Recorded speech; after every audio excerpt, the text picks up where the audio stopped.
Next up, you're in for also yet another awesome opportunity to learn from a very experienced professional in the space. Shawn Utke is a Vice President of Brand Insights and Research for Panera. And I know a lot of you may not know it, but Panera is actually here in Massachusetts. They have a big office in Needham, and they are doing some really very exciting things in the world of marketing and technology, and they're actually, rethinking the business model for casual dining and their restaurants and their cafes, and really thinking about how modern marketing tools can make the Panera experience even more amazing than it already is. So we're psyched that Shawn could be here today, so I'm going to let him take it away.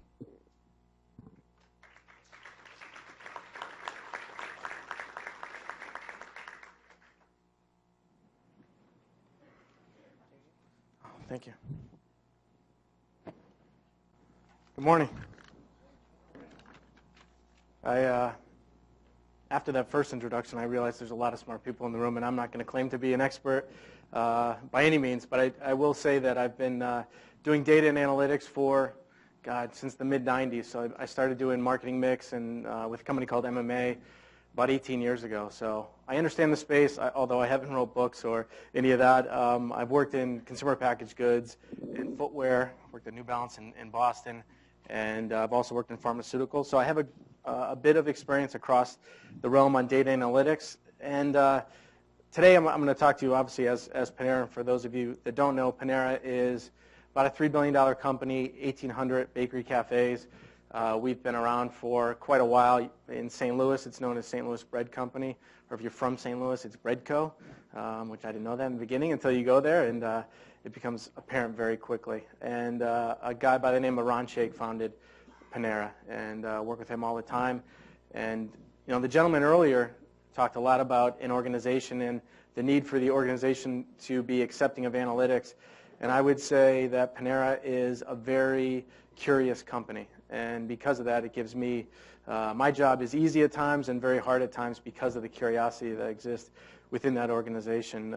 So it's great. It's great. But today I wanted to talk to you about baking the best customer relationships.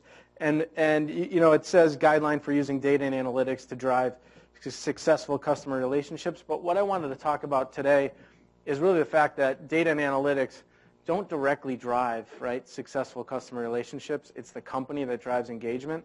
So your job as an analytics person, as a data person, is to create that engagement. So sometimes you have to be, or you are all the time, the intermediary between. And what I want to talk about is just my years of experience, is what I wish I knew when I started about that, And it's about playing that role. So I'll take you through some just 10 guidelines that I have to go through that. And they're pretty simple. The first one is understand your role. And the reason why I say that is because you've got data analytics, and if you think your job is to do data analytics and provide the best data and understanding, you're kind of missing it. It's really to drive the stories and engagement to the company. There's, at Panera, we have an operations group that we work with, So we have 1,800 bakery cafes. They have a lot to do other than think about data and analytics, Where they have KPIs to measure, things like that. You've got the marketing group, and next year we'll spend over $90 million on advertising. So the marketers are thinking about a lot of things and how to engage with that customer. And then you've also got all the other folks, particularly the IT and technology. So as you hear a lot of fragmentation in the marketplace with data and all the advanced analytics that occur, these people aren't experts in that area, So a lot of times you have to translate that for the organization. And I sometimes think about the role of analytics and data people, or even the role of research, is you're kind of like a teacher in the organization, So you've got to teach it. The only problem is you also have to write the book, So oftentimes you're providing the insights and the learning that the organization needs, and then you have to be able to socialize that and educate the organization to create engagement and enable action. And someone once said, if you do an analysis and it becomes credenzaware, it's not really effective, and I found that to be true. So I would say half of my time is spent on making sure we enroll the organization in using this information, otherwise it's not worth doing. And I'd say the other thing is I'll just speak to sometimes I see data, knowledge is power at the end of the day. I would use your powers for good, not evil, and think about the whole of the organization and not yourself. So I don't consider myself at any point the smartest person in the room. I'm really more the person that is the advocate and the voice of the customer. And that's the role that I play in the organization. And as long as you, for myself, understand that role, it makes my job a lot easier. The second thing is earn that right to have a voice.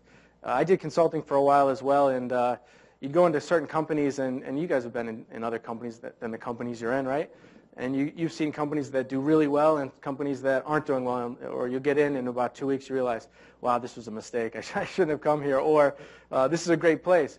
And you want to change things immediately, right? So you want to make that change. You know what it takes, or you may know what's happening to the organization and what we need to fix, but for some reason you can't get there. And a lot of times I found, and particularly in consulting, is you've got to earn the right to have that voice, right? So how do you create enrollment and engagement and really influence without authority? Because if you can't get there, it doesn't matter how advanced your analytics are, it doesn't matter how good your data is, you're not going to have the credibility in the organization to be able to make that change. And these two things are really important before you even get talking about analytics and before you even get talking about methodologies and all that. So the third thing is create a freedom within a framework. And what I mean by that is, at Panera at least, we create a simple framework for people to understand, so then we could put more complex stuff in it, right? So we could talk to people about segmentation and ensemble segmentation, hierarchical clustering, and all that good stuff, right? But you're going to get a lot of glazed eyes outside of the department that you're in. So oftentimes when you create that framework, it gives you freedom to be able to do a lot of things. So at Panera, if my job is to be the voice of the customer, then I have to answer 3 what seems like very simple questions, right? And it's who is my customer, right? Who are they? What do they do? What do they like? What are they doing? So it's the who, the what, and then the why. Why are they doing it? Which is oftentimes the hardest. And if you've got data and you've got analytics, you can easily, I don't want to say easily, you can conduct segmentation and understand who that customer is. You can tie that data to MRI or Axiom, or you can do prospecting lists and really understand who that person is. The next thing is to understand what that person's doing, right? So, and if you have the data and you have the alignment and you've earned the right, that can come together. And then to get to the whys, and I think a lot of people here know, there's a lot of qualitative, there's a lot of things with online blogs and ethnographies that can be conducted to understand that customer to get to the whys. But it's really easy for people that are outside. So I work a lot with operators and with marketing folks that aren't used to analytics, creating that framework to say, hey, this is how we're getting after the who, and this is how we're getting after the what, and this is why customers are doing what they're doing. It makes it a lot easier for the organization to digest some of these analytics and data.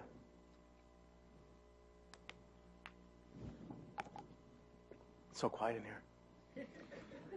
It's so weird if I'm the one talking. The other thing I was to say is we have, I think, 25 minutes or a half hour to talk. At Panera, we go through marathon meetings. This is like 4 to 6 hour meetings at a time. I feel like I've got conditioned over time to last for long meetings, but so I'm happy to be only in a half hour meeting. So simplify your strategy is the next thing, and really what this is about is, I probably should have said, figure out what are the right questions to ask, right? And by this, I'll use this as a way of example. Early on, and I don't know if this has happened to all of you, I always hear this Henry Ford quote, right? So if I, why do I need to do research? Why do I need to talk to the customer? I know what matters. The customer doesn't get it, right? And so they always use this Henry Ford quote. If I asked the customer what they wanted, they would have told me a faster horse, right? But I'm here to argue that the fact of the matter is, I think Henry Ford was asking the wrong question, right? When he had that quote. It's not about asking your customer what they want. They can't tell you what they want. I completely agree with it. So for a lot of years, I got upset when people asked that question. And I thought, geez, you're dispelling research and the need for data and analytics and understanding your customer, and you think you know everything. And then I realized it's really, you're asking the wrong question. And once I understood that, you start to say, well, what Henry Ford should have asked is, well, what do you like about your horse, right? Well, I like that I don't have to walk or I don't have to pull a cart. The horse does it for me, right? But then you start asking, what don't I like about the horse? Well, it gets sick, it could die, it could not do what I want it to do, it's unreliable, right? Things like that. And at the end of the day, what Henry Ford did is decide, I'll build a car to meet the needs of my customer. And if you talk to Sikorsky, back in the day, he invented the helicopter to meet that need. So it really comes down to, in order to simplify your strategy, you can get kind of caught up in your shorts really easily with data and analytics. And it's the fact of really understanding what are the right questions to be asking. And we, with data and analytics, always start with the end in mind, right? So if we know where we're going, we can be rigid in our vision, but flexible in our execution. And you'll get down a path and looking at data analytics, and either the data doesn't work or the analytics doesn't tell you what you want, and you got to reset that. But if you know where the end is, and you know the questions, what are the right questions to be asked, and you know the job to be done, you can be flexible in your execution on that. So the next one's really plan your work and work your plan, and this is particularly important as data and fragmentation. You hear a lot about it. There is a lot going on, right? So at Panera, what we're trying to do, we have a loyalty card, right? A My Panera loyalty card. So we have almost 15 million people on the loyalty card. So that's a lot of data, right? And we have about 8 million people coming through Panera a week. So we've done some modeling at the customer level. We had over 1 billion data points in the model. If you make a mistake, it takes a day just to figure that out when you have that much data. So you've got to be really diligent about making a plan of action and then working that plan. Things can happen, things change, setting expectations are important, but it's the idea of really planning that work and working your plan to make sure that you come up on top. And I think setting expectations for organization, especially as as the previous gentleman talked about the maturity curve, if you're not far along in the maturity curve and you're not really sure what's going to happen, and I would argue even if you're way up that curve, you never really know. You've got to give yourself some flexibility to adapt it and make change. And when you're dealing with that much data and you're dealing with a lot of high-level analytics and trying to get everything to sync, sometimes it doesn't always work out. So at Panera, what we're trying to do, just as an example, is we're trying to understand who our customer is, right? Back to the simple framework. We're doing ensemble segmentation, we're taking the behavioral data, and we're taking the attitudinal data and marrying it together. So that's the first thing, understanding who that customer is. And those are our best customer. Then we can go on and do prospecting. We can tie to databases like Axiom or whatever database you want to use, MRI, and link that and really start to understand who is driving our dollars, right? And where are they coming from, and where is the most incrementality that we can get from that.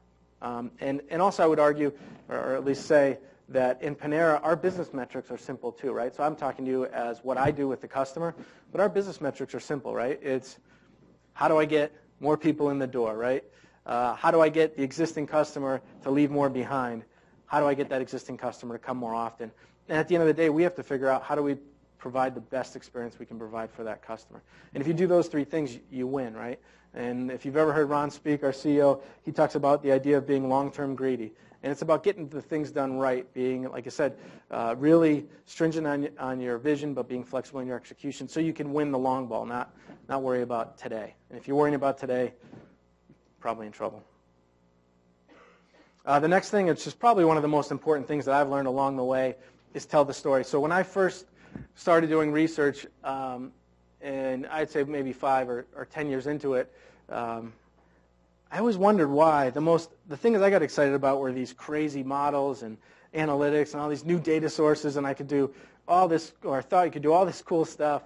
And then when I presented to the organization, it kind of fell flat. And the things that what the organization thought were great were stuff that was really simple. And it was those situation assessments that someone asked you to do in a day or a half hour that people were like, oh my God, this is amazing. And I started to realize that it wasn't how I got there, it was the story I told, and it was the ability to enable action in the organization is what drove change, right? So if I can't I don't make the marketing plan. I don't spend the $92 million at Panera. I don't operate 1,800 cafes by myself. All I can do is being an influencer.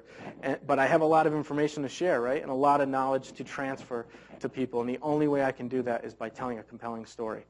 So that's why back to not only are we the inventors of the information and the insights, right, but we're also the teachers in helping tell the organization or enable them. And actually, sometimes you've got to be the passionate, curious one that gets people going to want to make change, because oftentimes that's really hard to do. The 7th one is enable action through enrollment. So it's a little bit building on what I was just talking about. It's the idea of once you've told that story, you can't just say, well, here it is, good luck, see you later.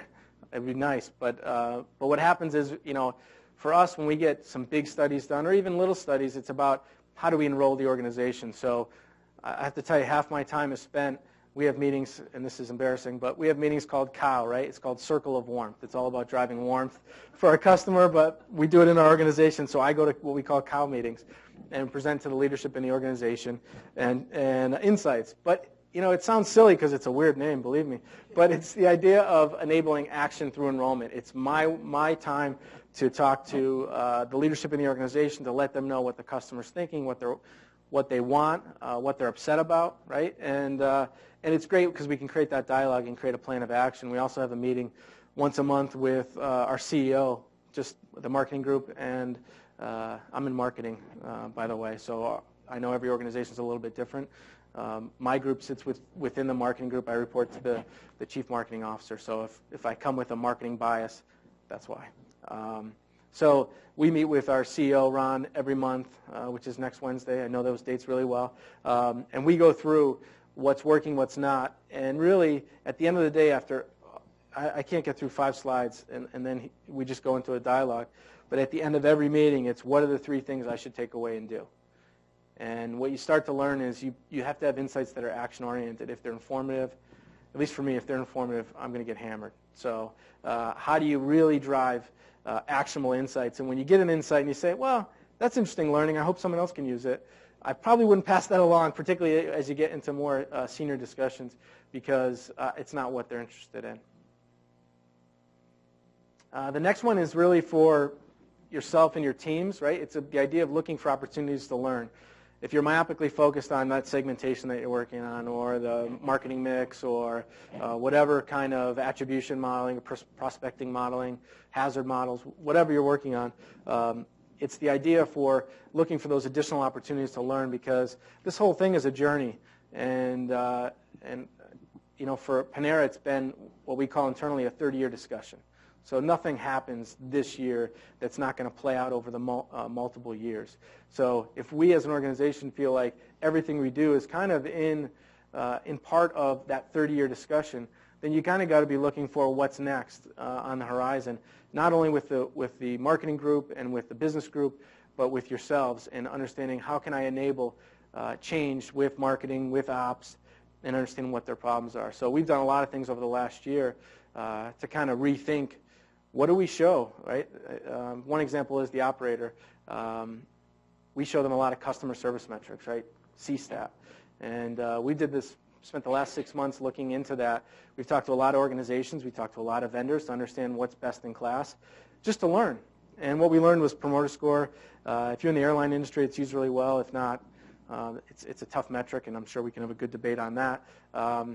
And customer sat is something people are really looking into more importantly. So we get down that road, and we understand what, sentiment analysis and how we can use social. And we learn social is great for a corporate, but if you really want to tell the GM and the operator what's going on, you get 2, maybe 3 social media posts on a store level a month. So it's really, social's not actionable for us at the store level at this time. Not saying it won't be in the future, so we'll keep an eye on it. But those kind of things are, we're trying to focus on what does the GM need to know to drive their business more effectively, not what cool information can I throw at them and then see what they do with it, right? So we've got to be really plotted and planned in doing that. So it's always about looking for opportunities to learn. That's just one example that I've had recently. The 9th is avoid research traps. And I know not all of you are in research, so I think this does have application beyond that. But if you're working in data and you're working in analytics, oftentimes since you have knowledge and data, people will ask you for a lot of things, right? And it's the idea, how do you prioritize those things? And how do you make sure you're working on the most actionable things, not the most informative, like we talked about earlier? I found a lot of people want data and information to kind of cover their ass, if you will, right? I can't think of a better way to say it.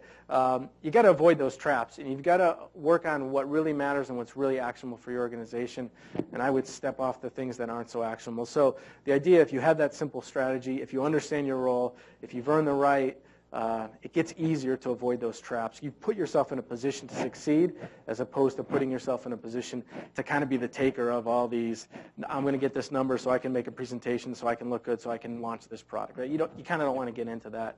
And if you haven't got into it, you will at some point. And if you have, you know what I'm talking about.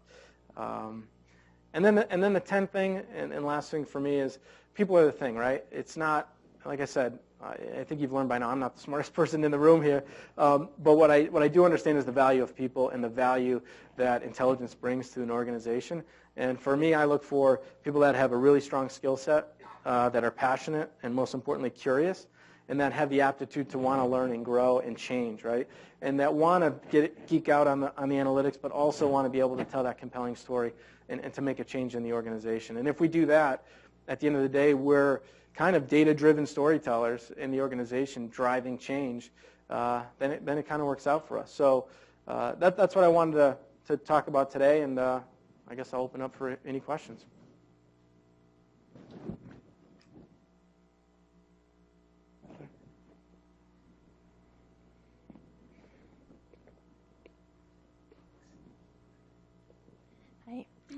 You mentioned that one of the questions that you have is knowing who your customers are. Mm-hmm. Considering your business model, I'm just curious, how did you overcome the most challenges in getting to know your customers?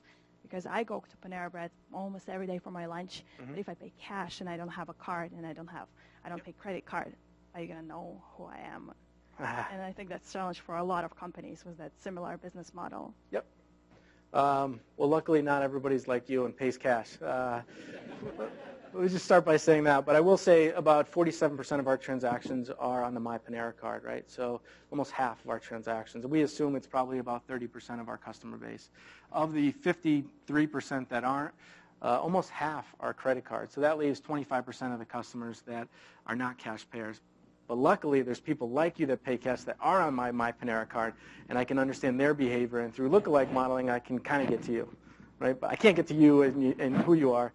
And the other thing I would say is, if I don't have My Panera but I have your credit card, I don't know who you are, right? We're not breaking any, I just want to say we're not breaking any laws here or privacy.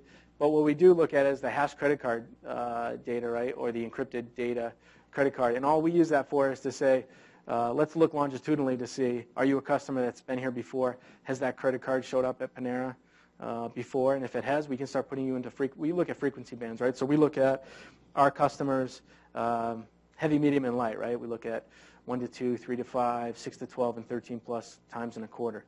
So even though I don't know who you are, and if you pay credit card regularly, most people use the same credit card, some don't, and there's an error around that, so we can get into that. But it's a way to get to people that are not My Panera, and it's a way for us to understand a sample beyond our bias sample. Right? There's always selection bias no matter what you do, but it gives us another way, and that's a point I probably should have raised, is everything we do at Panera is triangulation. So we don't believe anything, right? I don't know if you guys ever watched the Pawn Stars on TV. It's a weird analogy, but Pawn Stars, I love it because the guy says, someone will say something, he's like, no, it's not that I don't believe you, I just don't trust anybody, right? And for us, we don't trust any one point of data. We look at multiple data points to make sure that we're making the right decision. So I hope I answered your question. We're not stalking you with anything crazy, the cash payers. I can imagine from the customer profiling data you just said, email campaigns specific to the buying patterns.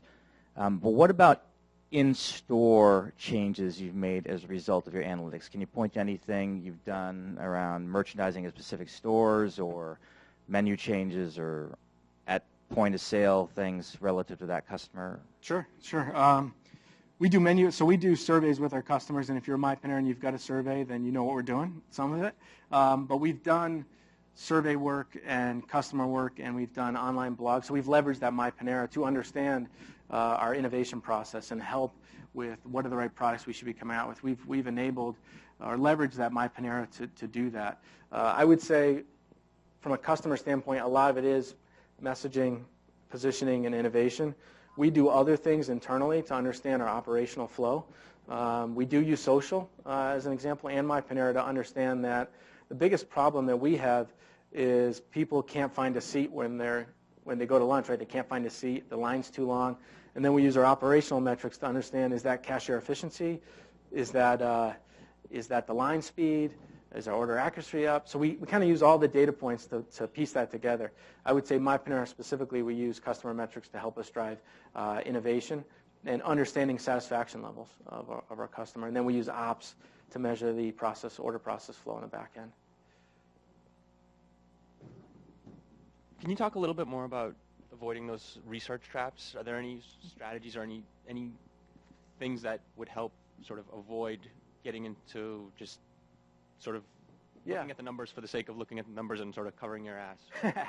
Yeah, I'd say the biggest thing is a lot of times people in research roles, you want to help people, right? And the biggest thing you can do is say no, right? And that's easier said than done. So I think that's the first thing. The second thing is get aligned to people that want to make a difference and focus on working on their stuff and align it through your organization, right? So luckily for me, I'm aligned through to my CMO and my CEO. And I've actually had things where I was starting to fall into this research trap, and Ron, our founder, said, let me talk to them. And all I have to do now is talk to Ron and say, hey, Ron, I'm focused on this, but people are looking for this. And he goes, don't worry about it. I'll talk to them. So when you have the CEO helping you, it makes it a lot easier. If you don't have the CEO, I would say process. You can get through getting around that through process, right? Say, hey, here's the things I'm working on. Here's what it's driving. Here's what you're asking. And it's just, in a nice way, it's just not as important. I'll give you an example. We are testing some things with mobile. And some people in the marketing group said, well, I want to do a promotion, and I need IT resources to do that. And the IT guys are great at this, by the way. They say, actually, we're not going to do that, because if you look at it, I would rather stand up this thing with mobile that's going to touch all my customers than help your promotion that's going to be an in-store thing for 30 people. And as soon as they said that, the other person realized, well, geez, that doesn't make any sense. And they understand where they fall. So a lot of it is just being upfront and clear with the organization, and sometimes you can't avoid them, but those are the tricks I've used in the past to try to get away from that. And what's your favorite sandwich? It changes all the time. I've been there for almost 3 years now, so it started out being the Cuban panini, and then it went to the Chipotle chicken panini, and I have to say now it's the bacon turkey Bravo. If you guys had it, it's pretty good. But I like the soups, actually, my favorite. I love lemon chicken orzo. It's out now, and I'm not trying to promote. It's actually the best soup. And then in January, the chicken tortilla soup comes out, and that's a killer soup as well. And Dan Kish is our chief chef guy, and he was the dean at the CIA, the Culinary Institute. He's amazing. So whatever he makes, I love it. Actually, it's me. Oh, where? Here. Oh, sorry. It's hard to say we're here. Sorry about that. Hi. First of all, I want to say that I love Panera's mango smoothie. I have it almost every day. It's like a therapy session now. Yeah. So I have a question about number 6. I wonder how you move from researching data to telling data-driven story. And then when you present the story to the management team, do you tell a story that you imagine with your data, or do you actually go to the stores, observe sort of the trends in action in reality, and then tell it to the management team? Yeah, because I manage the insight team, I leverage every possible data I have. I think, when I was doing just analytics, I want to tell my story of what I did, right? And, hey, look at this model. It's great. Let me tell the story. And then I realized I'm the only one that cared about that, right? Which stinks. But so what happens is I try to pull data in from all sources. So for me, I am not a purist in the sense of this is the one piece of research I conducted, therefore this is, it's balanced and blocked. I mean, I'm a big stickler for getting it right. Don't get me wrong, but I like to include every data point I have and how I came to a conclusion, right? So if I'm using, in the restaurant industry, if I'm using NPD data, if I'm using survey data, I get on our Facebook page, I go on social, I tie all that together with the analytics that we're working on to tell the compelling story. And then actually, the title, like when we send out, I don't know if you guys do this, but we send out presentations ahead of our meetings, right? So people see it. I actually use that opportunity to change the title to be provocative. And even our co-CEO, Bill Morton, called me on it the other day. But it's good because it's the first presentation he wanted to go through because it was a provocative story, right? If I'm telling the story, the title is pretty important. Asking the author, well, there was an author. You wrote a book, so you know how important the the title of that book is, your presentations, if you're sending them out via email, are oftentimes the same. There's a lot of psychology in what you do, because at the end of the day, the data is just the data, and you've got to sell it. Otherwise, it's just bland. What happens when you get overruled, and you're thinking to yourself, I made a mistake, or I presented it wrong, and somehow you feel? Do you ever feel like you're being forced to think incrementally versus out of the box sometimes? And what does that do to you? Well, it drives me crazy. But, it doesn't happen to me at Panera. It's happened to me at other organizations where, at some point, in some organizations, you can't win them all, right? And I've been in organizations where the whole organization thinks one way, and you're going, I think I'm the odd man out here. That's not a good place to be, and you can try to change it, and sometimes you can, so I don't want to be Debbie Downer there. Sorry, Debbie. But it's you can influence without authority, like I said before, and make that change. And at Panera, if I don't get it, and I convince people, and I say, well, I didn't do my job, I got to come around it a different way, or I wasn't compelling enough because I didn't have all the facts. But if I'm thinking out ahead, I know I'm going to have those data points in another month, so I'm just going to come back at it in a month from now. But if I'm in an organization that it's pervasive, that people just don't, quote unquote, get it, then that's when I look for another job. But no great answer. Time's up. All right. No other questions. All right. Thank you. Thank you very much.